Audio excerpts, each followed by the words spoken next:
Presidents and prime ministers of most of the countries around the world are now gathered in Paris as we speak in order to discuss the issues of the rising temperature of the Earth.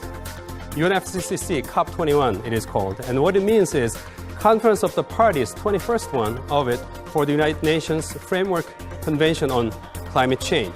And that's what we're talking about here today, what the results of this gathering could mean for the world as well as Korea. And it's all coming up in this program up front.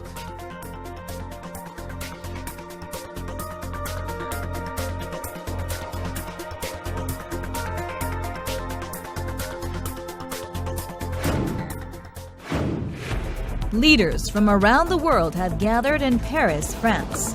Their objective, to establish a new framework for climate change response, one of the biggest global challenges we face today. Modern development has been characterized by indiscriminate industrialization in order to achieve rapid economic growth.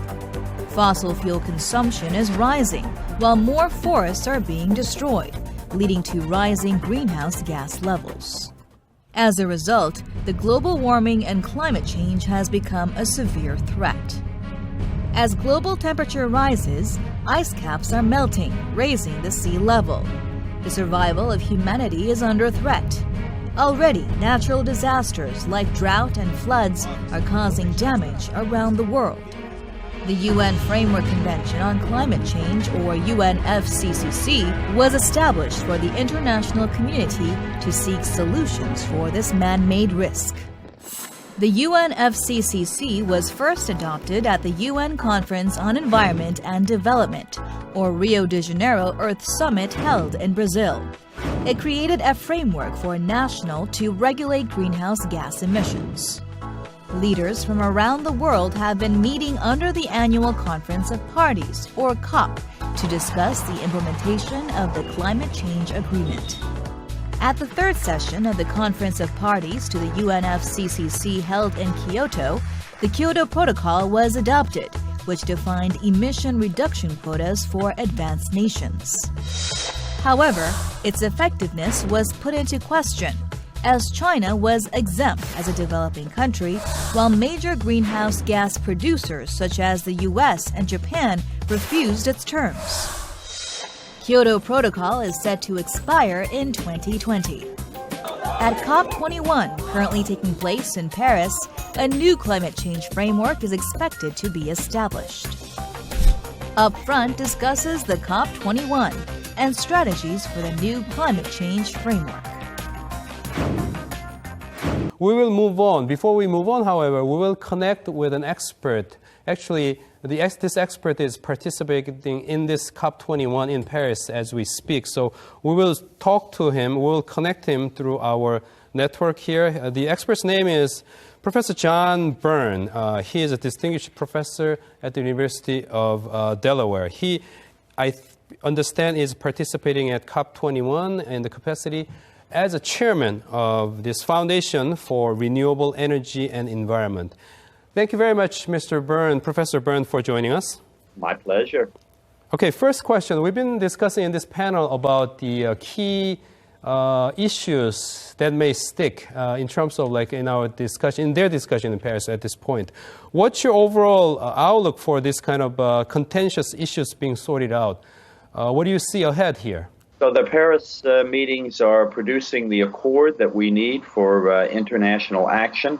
And I think the most important improvement is to have transparency in how our performance as nations under this accord will be measured over the next decade.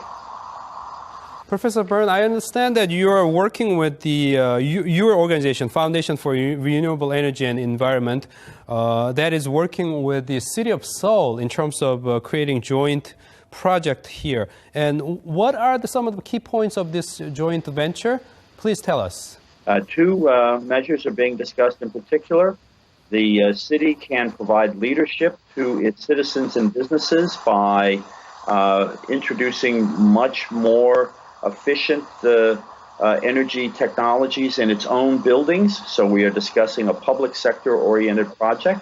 And the second, I think very exciting, is to utilize the rooftops of public and commercial buildings in the city to collect solar energy and provide an electrical energy option that the city can itself generate. And in that regard, I just want to mention, with just 30% of the rooftop area, the city could actually provide more electricity than it needs during months like May in several of the daylight hours. So that's a really exciting opportunity. Professor Byrne, we understand that a lot needs to be done after this Paris gathering, especially cooperation between the governments on one hand and the private sector on the other.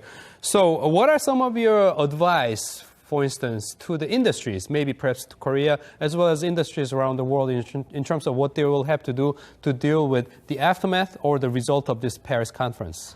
Oftentimes, for example, companies in Korea have a lot of vendor relations. They could put into those relationships a sustainability criterion. It's very popular these days to disclose your sustainability performance, and so I think our business sectors can do that. Certainly our cities and provinces can implement these kinds of actions, like I suggested, a solar city model.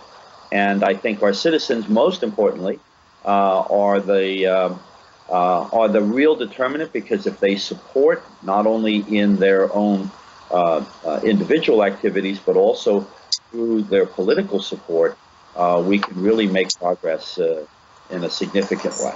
And we need to. We have a big challenge ahead of us. So. Okay, Professor Byrne, thank you very much for your comments. I'm sure it was extremely helpful for our viewers. Thank you very much.